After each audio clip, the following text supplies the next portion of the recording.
this right here, this is a replica of the helicopter here at Skydive Dubai.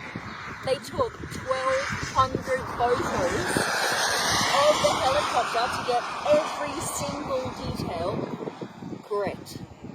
And this one, we're going to fly. This is so cool. Look at the pilot here.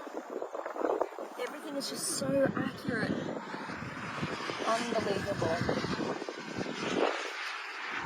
Actually, all opens up. So you open this.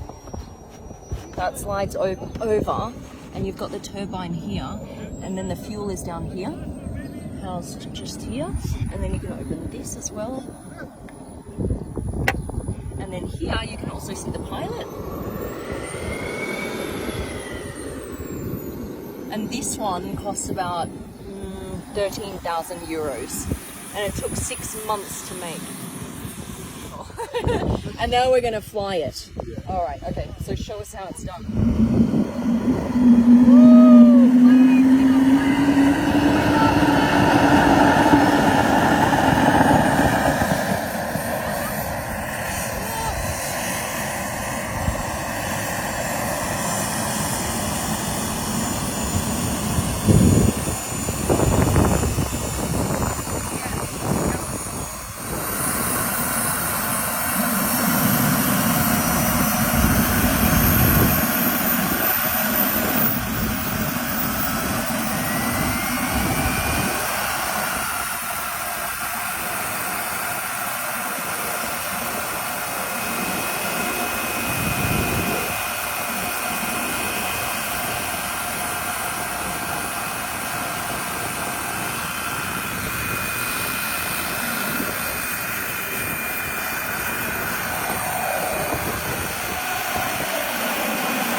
That is awesome. Wait,